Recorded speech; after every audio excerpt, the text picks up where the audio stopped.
falar com a gente primeiro. Né? Quando a gente está estudando a palavra, não adianta eu pensar em você, eu tenho que pensar em mim primeiro. Essa palavra tem que ser bênção na minha vida. Então, quando eu ministro, eu fico pensando, meu Deus, isso aqui vai ser bom para a minha vida. Então, se é bom para a minha vida, eu creio que será bom para a sua vida também. A palavra do Senhor que está lá em Lucas, no capítulo 15, é um texto muito conhecido dos irmãos. Ele fala sobre a vida do filho pródigo, né? Você conhece bem a história do filho pródigo, mas nós temos um Deus que tem a sua multiforme sabedoria. Então ele sabe muito bem como conduzir um texto. Você às vezes lê um texto, aí se eu for pregar, eu prego em cima desse texto uma mensagem. Se o pastor Manuel for pregar, ele prega esse texto, uma outra mensagem. Se o Davi for pregar, é uma outra mensagem. Esse é o nosso Deus. Entende, irmão? O nosso Deus é assim. Eu acredito, eu creio que esse texto aqui, se os irmãos concordarem comigo, e só dizem amém depois, esse texto aqui dá para a gente pregar o ano inteiro. Dá, irmão. Você pensa que é brincadeira? Dá para pregar o ano inteiro nesse texto. Se todo culto aí só pregar Lucas capítulo 15, de 11 a 24, olha, tem muito caldo aí. A palavra de Deus é maravilhosa, irmãos. Então diz a palavra do Senhor assim. Jesus continuou. Certo homem tinha 2 filhos, o mais moço deles disse ao pai, pai, quero que o Senhor me dê a parte dos bens que me cabe. E o pai repartiu os bens entre eles. Passados não muitos dias, o filho mais moço, juntando tudo que era seu, partiu para uma terra distante e lá desperdiçou todos os seus bens, vivendo de forma desenfreada. Depois de ter consumido tudo, sobreveio àquele país uma grande fome e ele começou a passar necessidade. Então, foi pedir trabalho a um dos cidadãos daquela terra e este o mandou para os seus campos a fim de cuidar dos porcos. Ali, ele desejava alimentar-se das alfarrobas dos porcos, que os porcos comiam, mas ninguém lhe dava nada. Então, caindo em si, disse, quantos trabalhadores de meu pai têm pão com fartura? E eu aqui estou morrendo de fome.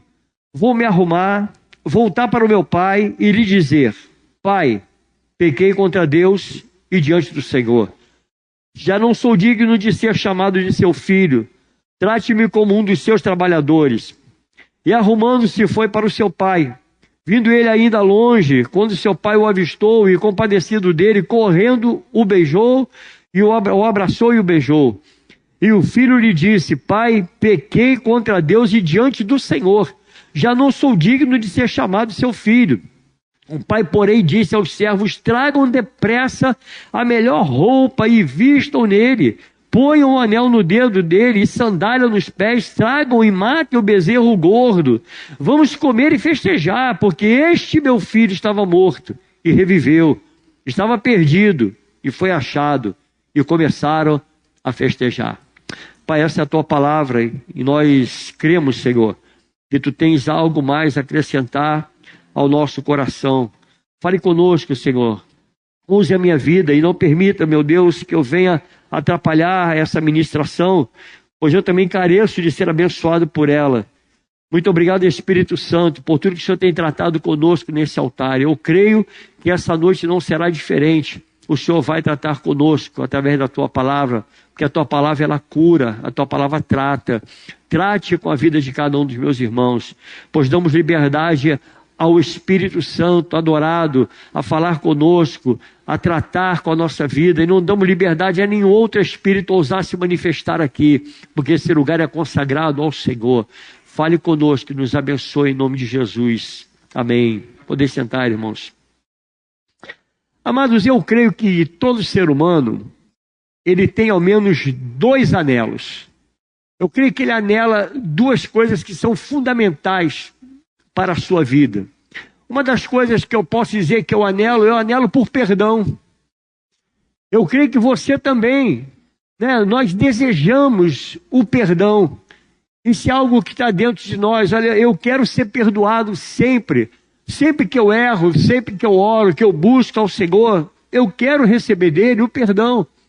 E o segundo anelo, que eu creio que isso inclui todos nós aqui, é a necessidade que nós temos de nos acertar com o Criador. Essa necessidade que nós temos de reconhecer, olha, eu errei, eu pequei, como o próprio filho ele disse, olha, eu pequei, eu errei. E essa necessidade é uma necessidade nossa. Eu tenho essa necessidade, não sei se você tem a mesma necessidade.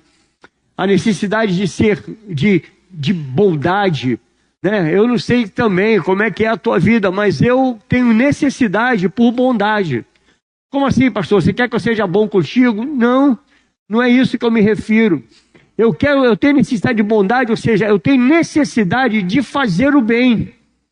Eu tenho necessidade de que as pessoas digam, olha, ele faz o bem, ele é uma pessoa boa. Como é legal quando alguém chega para você e fala, você é gente boa. Alguém já falou isso para você? Olha, você é gente muito boa.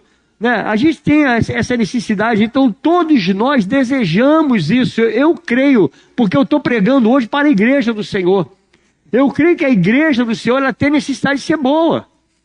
Como é maravilhoso você chegar aqui e falar, olha, que povo bom. Né? Eu gosto da INV de São Cristóvão, porque ali só tem gente boa.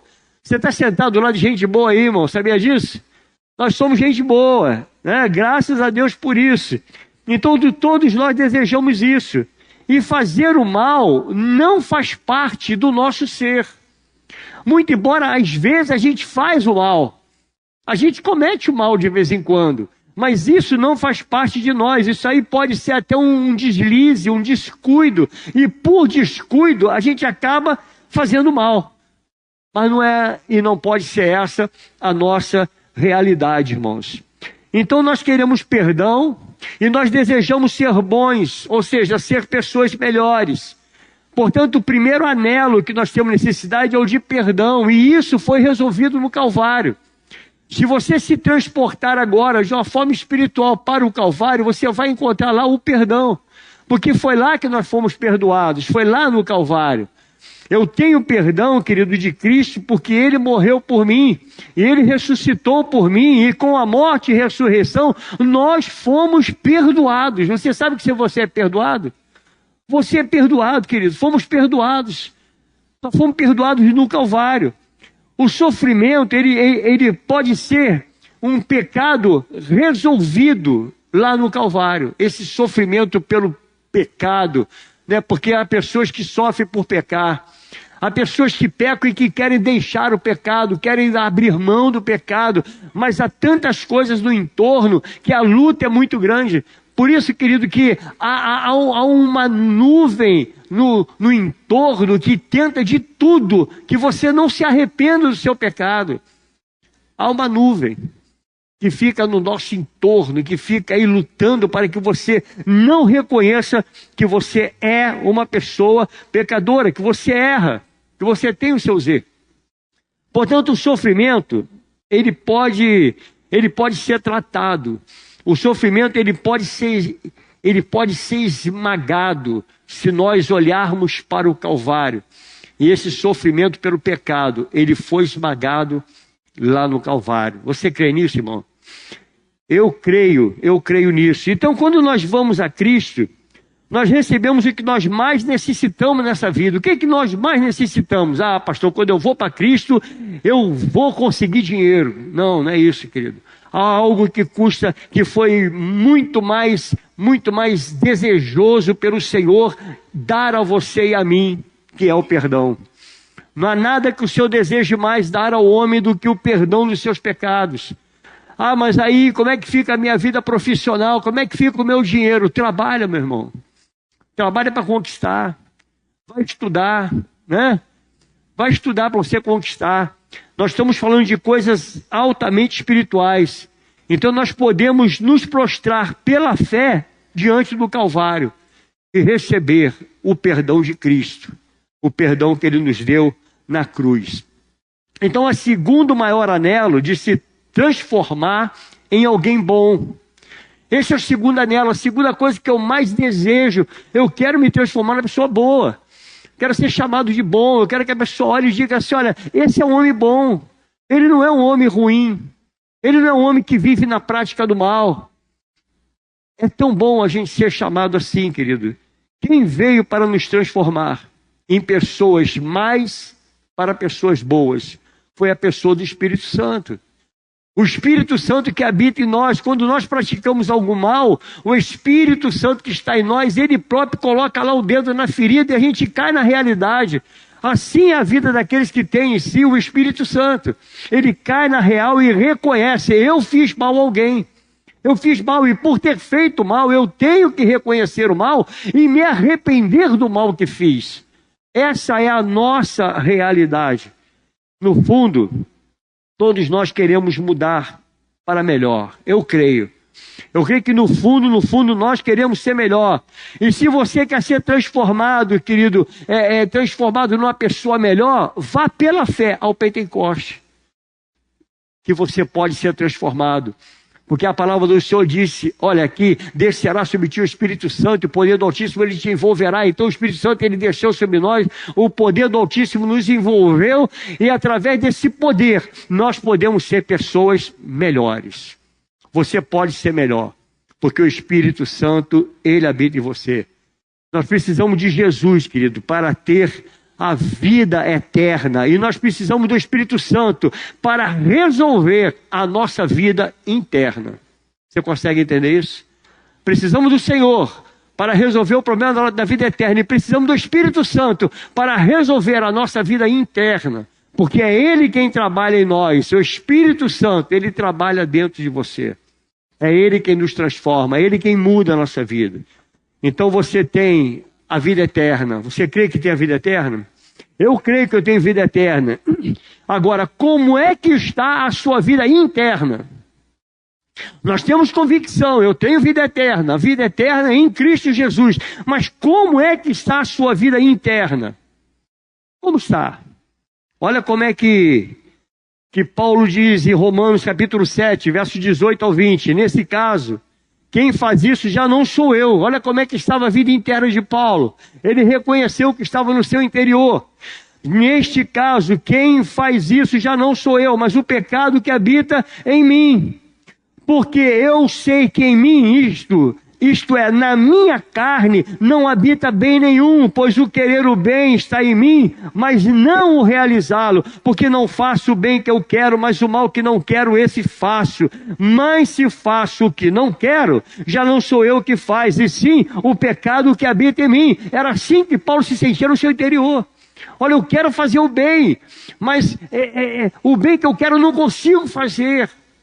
Mas o mal ele te persegue, irmãos. O mal ele é perseguidor. Ele nos persegue para que nós nos tornemos pessoas ruins, pessoas más, pessoas piores. Aí a pessoa do Espírito Santo ele te transforma numa pessoa boa.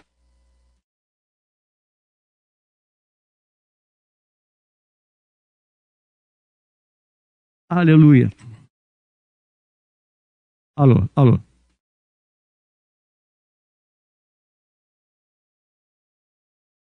Um, dois. Amém. Glória a Deus. Então as pessoas, querido, elas precisam mudar o seu comportamento. E esse é o desejo do meu coração para você nessa noite, uma mudança de comportamento. Há pessoas que não conseguem lidar com mau humor, lidar com violência. Eu não consigo mais, irmãos. Eu vou dizer uma coisa para vocês, eu não consigo mais ver o mundo de outra maneira, senão um mundo com os olhos péssimos e horríveis do jeito que eu tenho visto. Irmãos, eu nunca vi um mundo tão terrível quanto o mundo que nós estamos vendo. E se nós não tomarmos cuidado, a gente acaba se envolvendo com ele e acabamos nos transformando igualzinho a ele. Nos transformamos igual a ele. Então, porque o que nos faz diferente é o Espírito Santo que habita em nós, que transforma a nossa vida. E seja sincero para você mesmo, como se nós estivéssemos agora num gabinete. Você está no gabinete pastoral. E aí o pastor vai perguntar para você, o que você gostaria que mudasse na tua vida hoje? Não fala para ninguém, fala só para você. O que você gostaria? Qual é a área da tua vida que você gostaria que fosse transformada? Gostaria de ser uma pessoa mais confiante? Você gostaria de ser uma pessoa mais confiante? Você gostaria de ser uma pessoa menos ansiosa? O que está assolando a tua vida? Você gostaria de ser menos medroso? O que você responderia hoje? Como é que você quer ter a tua vida hoje? De que maneira você quer ter a sua vida? Tem sempre algo que nós podemos melhorar, querido. Há sempre algo que você pode melhorar dentro de você. Eu dei aula para os homens, né, no nosso curso de Homem ao Máximo, e uma das frases que eu falei, o menino está aí que ele vai lembrar, eu falei, você pode melhorar 1% por dia. Você sabia disso, irmão? Você já pensou o que é você melhorar 1% por dia? Todo dia você melhora 1%. Chegar no final do mês, você está 30% melhor do que você foi no mês passado. Então nós podemos melhorar todos os dias. Nós podemos melhorar. Nós temos o Espírito Santo em nós, irmão. Você pode melhorar porque a pessoa do Espírito Santo ela habita em você. Por isso você pode e tem condições de melhorar. A maioria das pessoas revelam algum tipo de desejo de mudança. Eu tenho meus desejos de mudança. Sabe, eu gostaria de ser mais decidido nas coisas. Às vezes eu custo muito a tomar uma decisão e quando eu vou tomar uma decisão é tarde demais. Não sei se acontece isso com você também. Ou quando eu tomo uma decisão, eu me precipito na decisão e aí dá tudo errado. Acontece com você? Eu estou confessando meus pecados. Comigo acontece. Eu tenho que tomar uma decisão e quando eu tomo a decisão, lá na frente eu digo, meu Deus, que loucura que eu fiz. Que loucura que eu fiz. Por que eu fui fazer isso? A gente é assim, irmãos. É por isso que as clínicas estão lotadas, né? Clínica psiquiátrica, então está cheio. A gente já tem muito maluco lá dentro. Não, irmão, tem muita gente precisando ser tratado mentalmente. As pessoas têm necessidade de mudança. E por essa necessidade de mudança, as clínicas cirúrgicas, plásticas estão lotadas. Por causa da necessidade da mudança. Nós temos necessidade de mudar tanto interior quanto exterior. Essa necessidade ela é humana. Eu não sei se você é assim também, mas há uma necessidade muito grande da mudança. E às vezes por uma mudança a pessoa vai lá, dá um tapa lá no nariz e dá uma mudança no nariz, nos lábios e pensa que mudou, que se transformou, mas a gente vai olhar e está transtornado. Que coisa horrível, né? Por causa de uma mudança errada. As mudanças, elas precisam ser conscientes. Será que o que eu vou fazer é certo? Será que a decisão que eu vou tomar é uma decisão correta? E muitos, por desejarem mudança, estão se divorciando, querido. É lotado de pessoas no cartório se divorciando. Por quê? Porque eu quero mudança, eu quero algo novo. É por isso que nós precisamos do Espírito Santo. Para quando você for tomar uma decisão, você consultar a Deus primeiro, antes de você tomar uma decisão precipitada na sua vida. Para Deus, tudo tem jeito. Vou repetir para você. Para Deus, tudo tem jeito. Porque para Deus não é impossível, irmão. Não é impossível para Deus uma pessoa ser transformada. Não é impossível. Deus pode transformar, Deus pode mudar o teu relacionamento conjugal. Deus pode mudar você enquanto ovelha. Deus pode mudar, Deus pode te transformar numa pessoa melhor. Tem uma grande parcela da humanidade que deseja mudar. E com isso, mudam de quê? De cônjuge. Vou mudar, aí muda o cônjuge. Tantas coisas que nós precisamos consultar o Espírito Santo, irmão. Porque certamente, ele vai dizer para você, eu não me agrado com litígio. Você sabia disso? Deus não se agrada com isso. Mas por não consultá-lo, muitos tomam decisão precipitada. E isso, irmão, como isso traz um peso para toda a família. As nossas decisões erradas, elas vão atingir toda a nossa família. Jesus não veio ao mundo somente para salvar, não, irmãos. Ele veio para que todos nós tenhamos uma vida abundante. Deus, ele se manifestou em Jesus, a pessoa de Jesus. Deus encarnado, ele veio, ele viveu como homem, morreu, ressuscitou para que nós tivéssemos uma vida e vida em abundância. E muitos não estão vivendo essa vida maravilhosa que Deus tem para ele. Por quê? Decisões erradas e precipitadas. Decisões sem consultar a Deus. Quando a gente não consulta a Deus, querido, eu vou garantir a você, vai dar errado. Se não consultar a Deus nas suas decisões, sejam elas decisões ministeriais, seja uma mudança de igreja, até para você mudar de uma igreja, para você se filiar a uma igreja, você tem que pensar, tem que buscar em Deus. Senhor, é isso mesmo que o Senhor tem para mim? É aqui mesmo, Senhor, esse é o meu lugar? Senhor, eu vou sair daqui, agora eu vou para a igreja tal. É isso mesmo que Deus tem para você? Você já consultou a Deus, já perguntou ao Senhor aonde Ele te quer? Porque eu costumo dizer que nós estamos como se fosse um grande tabuleiro de xadrez, né? Eu, às vezes dou esse adendo para os irmãos. É como se aqui fosse um grande tabuleiro. Todos nós fazemos parte, somos as peças do tabuleiro. A única diferença é que você não mexe com a peça. Só Deus mexe. Só Ele pode mexer uma peça, só Ele pode tirar e colocar onde Ele bem entende. Quando nós tentamos pegar uma peça e tirar do lugar e colocar em outro lugar, vai dar errado.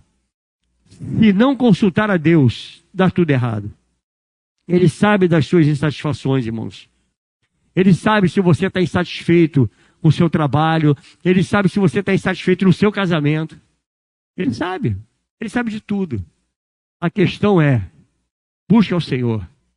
Ore a Ele. Ore ao Deus que transforma, que pode mudar a sua vida. O que mais Deus gosta de fazer é transformar a nossa vida, irmãos. Se nós, humanos, somos capazes de pegar uma casa, por exemplo, nós pegamos ali a Geração Vida, quando o pastor comprou, né? A igreja comprou lá a Geração Vida. Como é que foi aquilo? A casa estava boa, sim ou não? Como é que estava? Horrível, tudo caído, teve que derrubar a casa, Norivaldo. E nós construímos um prédio lindo. Se nós que somos humanos, nós temos essa capacidade. Você imagina Deus, Ele pega você, esse prédio horroroso, essa casa horrível que você era, Ele quebra toda ela por dentro, irmãos, Ele transforma numa casa maravilhosa e faz de nós a sua morada. Deus é maravilhoso. Ele tem esse poder de mudar, de transformar a nossa vida. Se nós humanos temos essa capacidade de mudar um local, querido, uma casa, imagina o poder de Deus, o poder que Ele tem de transformar você, transformar a mim. Ele transforma. Ele pode transformar o teu lar num doce lar. Ele pode transformar o seu trabalho no melhor trabalho. Você entende isso, querido? Como é que a gente precisa realmente nos voltar para Deus nas nossas decisões? Ele tira todos os entulhos. Ele limpa todo o terreno, Ele tira toda a sujeira, transforma a nossa vida e faz de nós sua morada. Que Deus bom, irmãos. Então, no início dessa palavra, né, eu comecei honrando o Espírito Santo, dizendo que Ele pode transformar a nossa vida, nos limpar e nos purificar. E eu creio nisso. A Bíblia toda nos ensina o que nós devemos fazer para que haja mudança na nossa vida. Então, que você se aproxime de Deus, através principalmente do arrependimento. Que nós possamos nos aproximar dEle, através do nosso arrependimento, dos nossos erros, dos nossos pecados, e dizer: Senhor, eu pequei contra os céus e diante de Ti. E certamente o Pai abrirá os braços e te receberá. Com todo amor, com todo carinho, como Ele sempre fez. Quanto mais próximos de Deus, mais a vida será transformada. E quanto mais longe de Deus, mais parecido com o mundo nós ficaremos. A necessidade maior que nós temos, querido, é nos aproximarmos do Senhor. Porque sem perceber, a vida ela vai se deformando. Se você se afasta, quanto mais você se afasta do Senhor, mais a vida vai se deformando. Quanto mais longe dele, mais deformado. Nós podemos fazer escolhas na vida, claro que podemos. Nós somos livres para isso. Você pode escolher ser deformado ou transformado. Nós podemos escolher. Nós somos livres para isso. Senhor, agora eu não quero mais saber disso, agora eu estou indo embora. Então vá. Tome essa decisão. Todos que se aproximam de Deus têm a vida transformada. Saulo era um homem terrível. Se você ler a palavra de Deus, você que entende da Bíblia, você vai ver que Saulo era um homem terrível até o dia em que no caminho de Damasco, ele teve um encontro real com Jesus e a vida dele foi transformada. Ele de homem deformado, ele se transforma, uma vida completamente transformada pelo poder de Deus. O Senhor pode transformar qualquer vida. 2 Coríntios 3,18 vai dizer: e todos nós, com o rosto descoberto, ele diz todos nós, Então sou eu e você, é Paulo, é Norivaldo, é pastor Manuel, é cada um de nós. Todos nós, com o rosto descoberto, contemplando a glória do Senhor, somos transformados de glória em glória na sua própria imagem, como pelo Senhor, que é o Espírito. Glória a Deus por isso. Todos nós somos transformados pelo poder do Espírito Santo de Deus. Nós fomos transformados por Ele. Então nós precisamos entender, irmãos, que Jesus veio ao mundo para nos aproximar de Deus. Ele veio ao mundo para resgatar o homem que estava perdido e aproximar esse homem a Deus. Tudo o que ele fez foi nos levar a Deus. E como é que nós podemos nos aproximar de Deus, irmãos? Quantas pessoas vivem dentro da igreja? Muitos vivem dentro da igreja, quase que todos os dias, e a vida não muda em absolutamente nada. Quantas pessoas, a gente pode dizer, é barata de igreja, né? Todo culto está lá, faz tudo, se apresenta, trabalha, faz, acontece, mas não tem a vida transformada. Por que tantos não mudam? O que será que está faltando para mudar, irmãos? Está na igreja há 5, 10, 15, 20, 30 anos e a vida não muda. Porque o pecado, ele continua enraizado. E não há mudança. Como é que nós podemos mudar? Quanto mais debaixo da luz nós estivermos, menos sombra nós teremos. Como é que nós podemos mudar a nossa vida? Esse texto de Lucas que nós lemos nos mostra um filho distanciando-se do pai. E quanto mais se distancia do pai, pior vai ficando a vida. Esse texto mostra exatamente isso. Quanto mais longe, mais a vida se deforma. Palavra do Senhor em Lucas que nós lemos, capítulo 15, verso 13 ao 16. Passado não muitos dias, o filho mais moço, ajuntando tudo que era seu, partiu para uma terra distante. Como é que foi isso? Ele foi andando, foi para longe da casa do pai. E lá, irmãos, desperdiçou todos os seus bens, vivendo de forma desenfreada. Depois de ter consumido tudo, sobreveio aquele país uma grande fome e ele começou a passar necessidade. Então foi pedir trabalho a um dos cidadãos daquela terra. Este mandou para os seus campos a fim de cuidar dos porcos. Ali ele desejava alimentar-se das alfarrobas com os porcos. Comiam, mas ninguém lhe dava nada. Quanto mais longe de Deus, pior. O verso 17 vai dizer, então caindo em si, essa é a nossa realidade. Esse é o nosso momento, esse foi o meu momento, esse é o momento de cada um de nós, quando nós caímos na realidade. E ele caiu na realidade, uma hora, querido, a ficha cai. A pessoa vive no pecado, mas tem uma hora que a ficha cai. E essa hora aqui que a ficha caiu, diz, olha, quantos trabalhadores de meu pai têm pão com fartura? E eu aqui estou morrendo de fome. Esse é o nosso momento. Esse foi o melhor momento da minha vida, irmãos. E eu digo que com certeza foi o melhor momento da sua vida, foi quando você caiu em si. Caiu em si e reconheceu, eu sou pecador. Eu sou pecador, eu estou errado. Eu estou com a minha vida toda errada. Verso 18 a 24, vou voltar para o meu pai e lhe dizer, pai, pequei contra Deus e diante do Senhor. Já não sou digno de ser chamado de seu filho, trate-me como um dos seus trabalhadores. E arrumando-se, foi para o seu pai. Vinha ele ainda longe, olha que pai maravilhoso, irmão. Ele vinha ainda longe quando o pai o avistou. Aquele que havia saído, aquele que se distanciou, agora ele está voltando. E o pai o avistou de longe. O que ele disse? E compadecido dele, correndo, o abraçou e beijou. E o filho que havia saído, o filho que havia pedido parte da herança, pedir parte da herança com pai e vida, é querer que o pai morra. Porque como é que pode pedir a herança com pai e vida? Tem que pedir agora, porque esse velho não morre. Enquanto não morre, eu tenho que ter a minha herança. Me dá logo o que é meu. Está custando. E o pai deu. O que aconteceu, irmãos, com esse filho? E o filho disse, pai, pequei. Pequei contra Deus e diante do Senhor. Já não sou digno de ser chamado seu filho. O pai, porém, disse aos seus servos, tragam depressa Tragam logo o que? O melhor, a melhor roupa, e vistam nele, ponham um anel no dedo dele e sandália nos pés. Tragam e mate bezerro gordo, vamos comer e festejar, porque esse meu filho estava morto e reviveu, estava perdido e foi achado, e começaram a festejar. Precisamos dar, querido, a máxima importância a essa história, porque ela nos mostra o poder transformador na vida daqueles que voltam.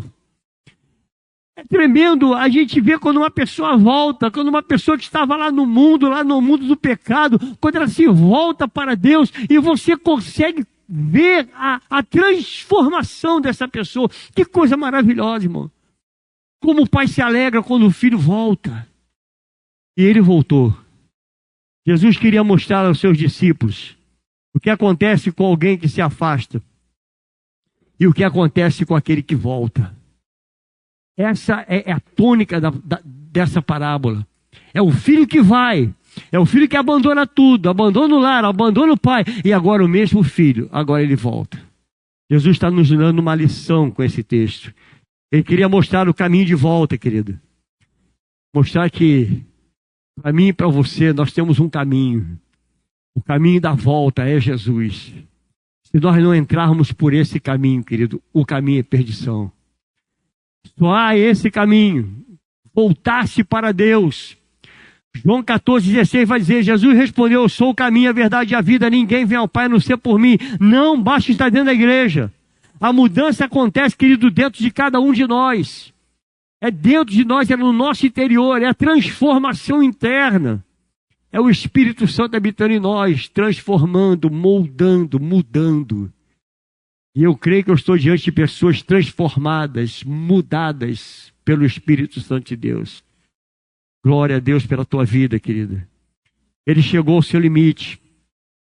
E o interessante é que, se nós lermos o texto e formos observar, no início tudo foi maravilhoso. Gastou dinheiro, fez tudo que tinha que fazer. Assim é com muitos de nós, irmão. O pecado, ele tem esse sabor, né? No início é tudo maravilhoso, tudo bom, tudo paz e amor, tudo jóia. Esse é do meu tempo. Então é assim, no início, quando a gente está entrando no pecado, tudo é maravilhoso. Mas depois, a perdição, querido. Que quanto mais longe de Deus, mais degradante é a vida. Mais a vida vai se degradando, quanto mais longe de Deus. Cuidado, querido. Cuidado com o ponto aonde você chegou. Pois pode não haver mais o retorno. Muito cuidado com o caminho. Às vezes você está galgando um caminho que não é o caminho que o Pai traçou para você, mas você está traçando esse caminho. Você está entrando pelo caminho, você vai caminho adentro e o Pai, ele permanece de braços abertos, esperando a volta. Pense no caminho que você está entrando. Ele tinha uma suposta liberdade, longe do Pai, dinheiro no bolso, olha que maravilha. Eu fico imaginando um jovem. Ele era jovem, então agora eu estou com a minha vida tranquila, provando as coisas do mundo. Até que as coisas começam a dar errado, irmãos. Tem uma hora que a casa cai. Tem uma hora que é hora de parar.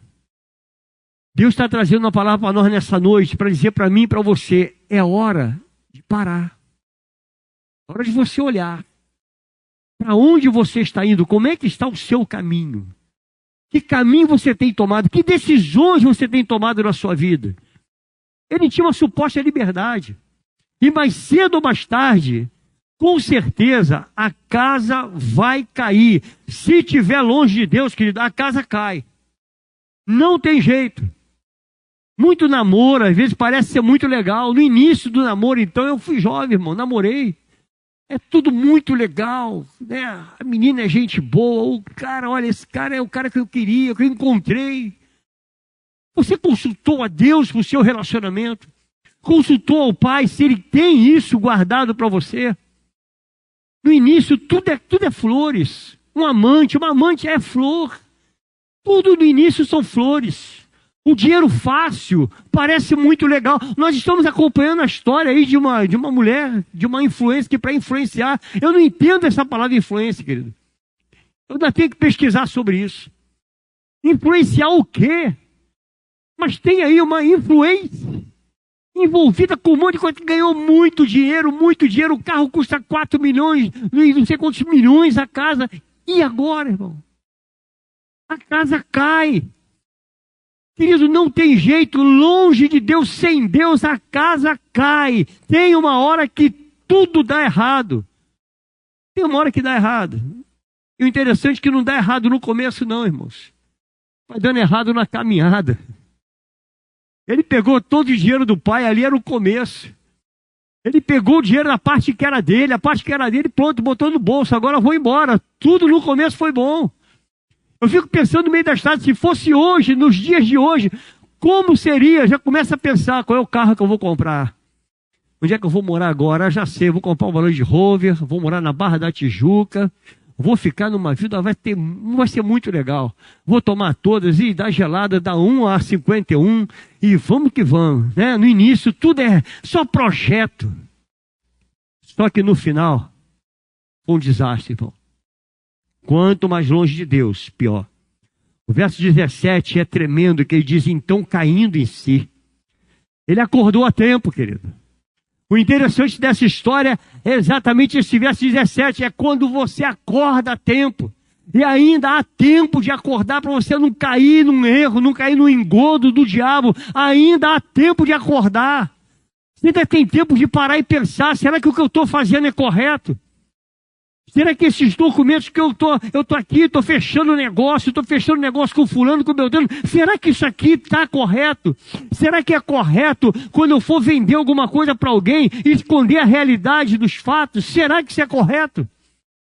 É correto o que eu estou fazendo? Esconder da minha família a vida que eu levo, o que eu tenho, o que eu não tenho? Será que isso é correto? A necessidade de você parar e pensar, o que você está fazendo? Tem uma hora que você tem que parar, e é hora de parar e pensar. Fazer uma análise. Como esse jovem fez, então caindo em si. Para que o Senhor te trouxe aqui nessa noite? Essa mensagem está sendo ministrada na internet, é para você que está ouvindo. Meu irmão, a hora em que você tem que cair em si e acordar, ainda há tempo. A mudança dele só começou quando tudo começou a dar errado. Só para abrir um parênteses, você não precisa esperar as coisas darem errado. Você pode parar agora e começar tudo da maneira correta. Tudo da maneira certa. Tem uma história que eu contei em uma certa ocasião aqui na igreja, de um jovem que ele tinha uma vida totalmente desregrada, ele tinha um irmão bem centrado, o irmão dele era centrado, mas ele tinha uma vida desregrada. Aí um belo dia ele cometeu um assalto na rua, ele assaltou a bolsa de uma senhora, ele estava com uma faca. Aí a senhora resistiu ao assalto, ele foi, esfaqueou a dona, ele sangrou a mulher e a roupa dele ficou toda suja de sangue.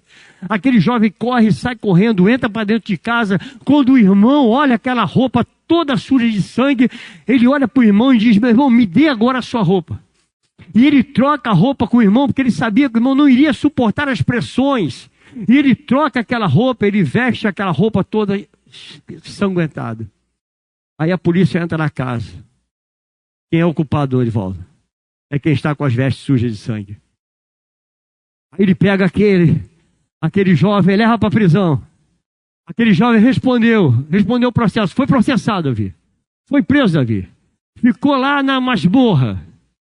E o outro jovem, o doido, estava aqui fora, vivendo dissolutamente, fazendo tudo que ele queria. Nunca visitou o irmão. Passado alguns anos, ele vai lá no presídio. Vou visitar meu irmão. Quando ele chega no presídio, ele procura pelo irmão. Aí o administrador olha e diz, olha, eu tenho uma notícia para te dar, rapaz. Teu irmão não é fulano de tal, aquele que cometeu um assassinato. Cara, é. Mas eu quero confessar a você que não foi ele que matou não, rapaz. Fui eu. Aí não, agora já era, porque teu irmão morreu. Como assim? Não, ele morreu. Mas antes de morrer, deixou uma carta para você. Entregou uma carta para o irmão. Ele foi para casa, cabisbaixo, triste. Ele leu na carta e estava escrito assim, meu irmão, você sabe muito bem que não fui eu que cometi esse crime. Você sabe muito bem que quem cometeu esse crime foi você. Eu tomei o seu lugar, porque você não teria condição nenhuma de responder pelo crime.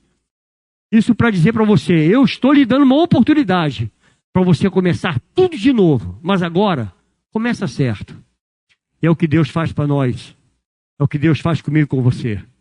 Ele diz para mim e para você, eu estou te dando oportunidade hoje, nessa noite, para você começar de novo. Mas agora, começa certo. Começa certo. Mas aquele jovem assumiu a responsabilidade. Uma das coisas que nós precisamos fazer é assumir responsabilidade. É chegar à conclusão de que nós erramos. Não, eu errei. Ele foi honesto. Ele foi tão honesto ao ponto de reconhecer seus pecados e confessar a quem interessava. Ele confessou ao Pai. Não adianta você confessar para mim, pastor, confessar para um dos pastores. Isso não adianta se você não confessar para Deus. A palavra do Senhor diz, aqueles que confessam e deixam, alcançam a misericórdia.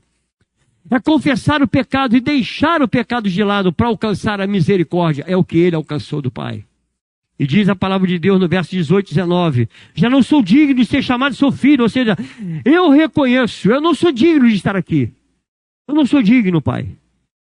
E o que mais que ele falou? Eu não sou digno de ser chamado seu filho, trate-me como um dos seus trabalhadores. Ou seja, ele sai de casa com dinheiro no bolso e agora ele volta, sem nada, e dizendo, eu quero ser trabalhador na casa do meu Pai. Aqui na casa do meu Pai. Eu quero ser trabalhador. Por que o Senhor está dizendo que você pode parar e começar tudo de novo? Porque na casa do Pai tem lugar para quem quer trabalhar. Na casa do Pai tem lugar para quem quer fazer alguma coisa. E na casa do Pai, os trabalhadores são trabalhadores arrependidos. Você se arrepende. E na casa do Pai tem trabalho. Que maravilha, irmãos. Quando eu leio esse texto, olha, cada vez que eu leio, eu me envolvo mais com ele, que esse texto é fantástico. Então que essa palavra você tome para você nessa noite. Use de honestidade com Deus. Confesse ao Senhor, foi aqui, esse ponto que eu caí, foi aqui que eu errei. Não foi o pai quem o colocou para fora não, querido. Foi escolha dos filhos. Foi escolha dele. Ninguém pode dizer que foi Deus o culpado de nós estarmos lá fora, de nós estarmos caindo no pecado. Ninguém pode dizer, foi Deus quem não me ajudou, por isso eu fui para o pecado, por isso eu voltei para o mundo, por isso eu estou no mundo. Não, Deus não tem nada a ver com as nossas mazelas.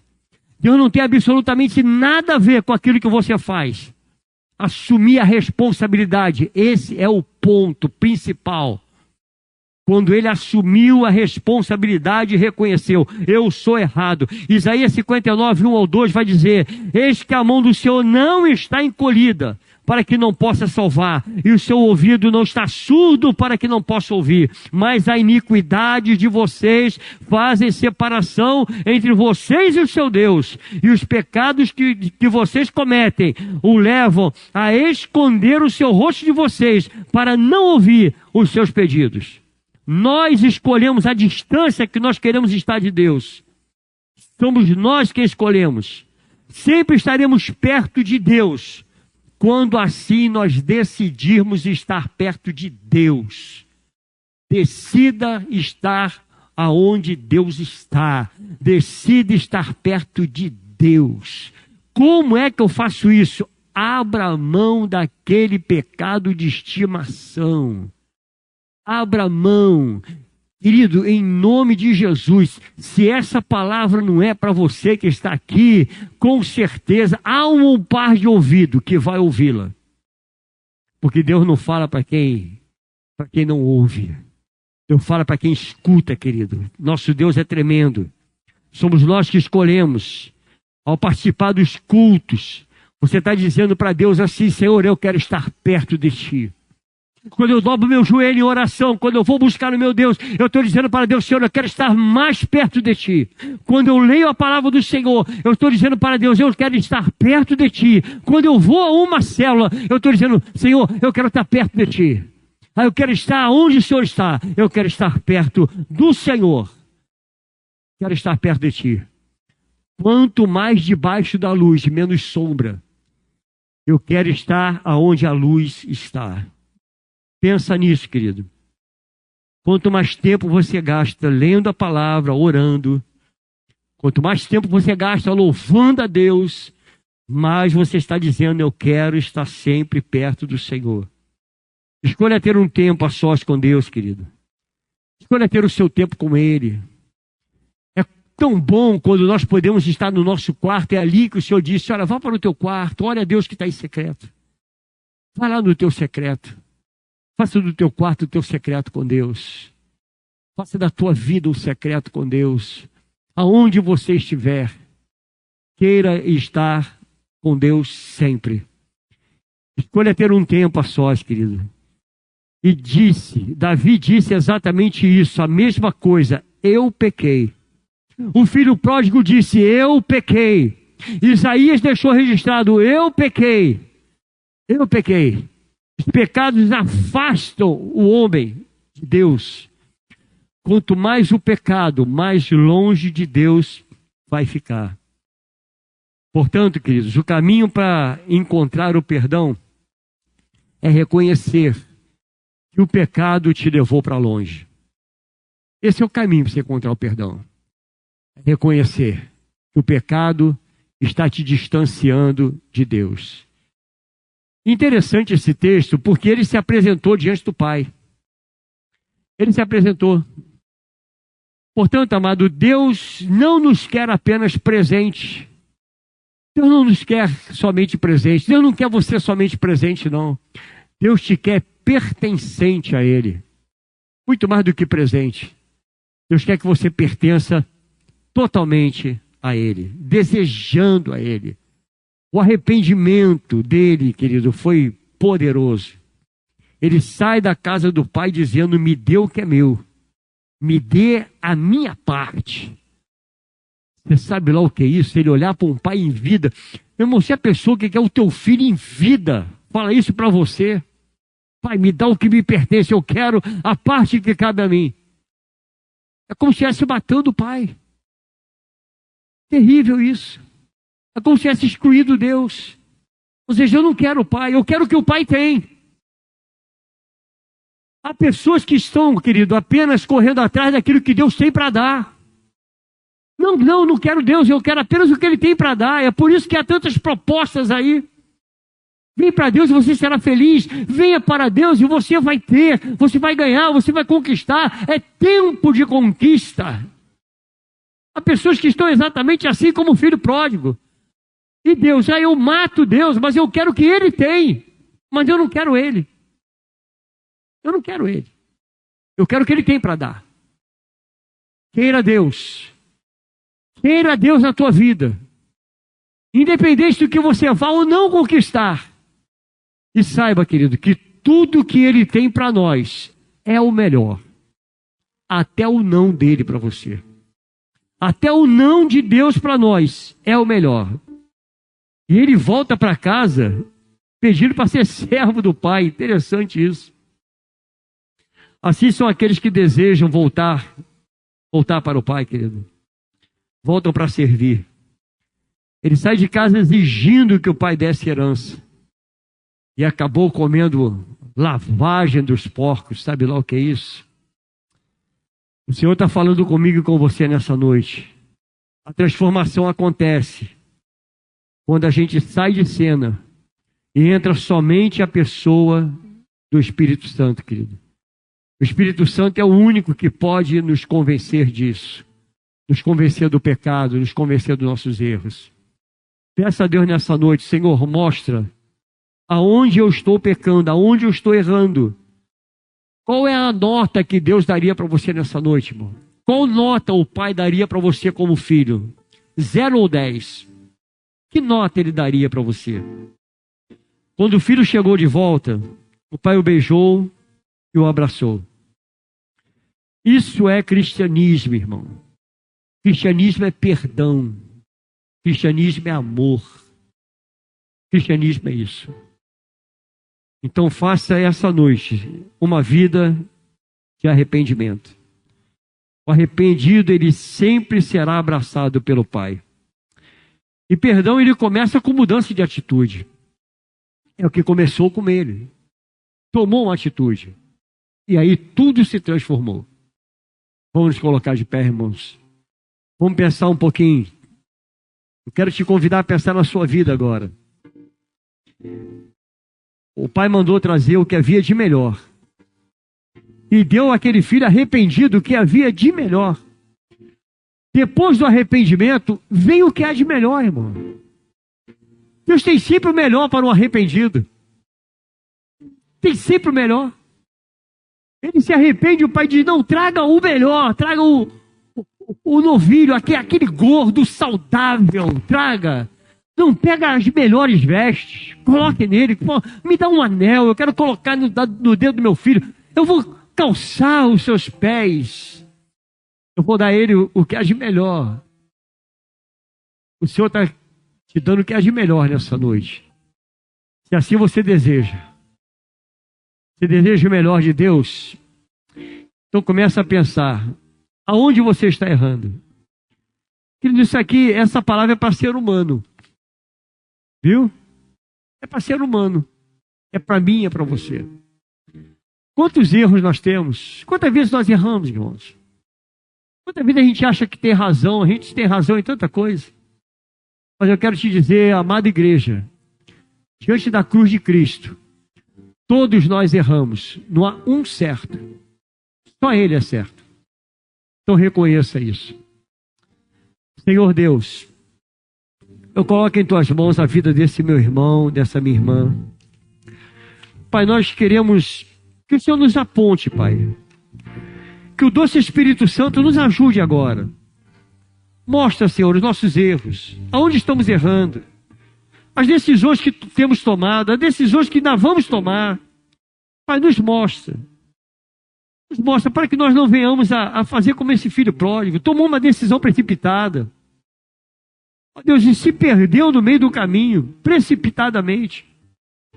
Que nós possamos fazer como ele, Senhor, quando a ficha caiu, que ele voltou para casa. Ó Deus, nos ajude. Nos ajude a pensar agora, a administrar, Senhor, os nossos erros e colocar diante do Calvário, entregar diante do Senhor e dizer verdadeiramente, estamos arrependidos. Muda, Senhor, a história na vida desse meu irmão, dessa minha irmã. Muda a história. Que tudo hoje se faça novo, Pai. Pois Tu tens sempre o melhor para nós. Vestes novas. Dá vestes novas, Senhor. Uma veste de honra. Levanta a cabeça daqueles que estão caídos, Pai. O pecado, Senhor, nos coloca para baixo. Mas o Senhor diz e garante que o cair é do homem e o levantar é do Senhor. Levanta esse que está caído nessa noite, Pai. E que o Teu nome seja glorificado eternamente nesse lugar. Coloco isso em Tuas mãos e te agradeço pela Tua presença. Em nome de Jesus. Amém.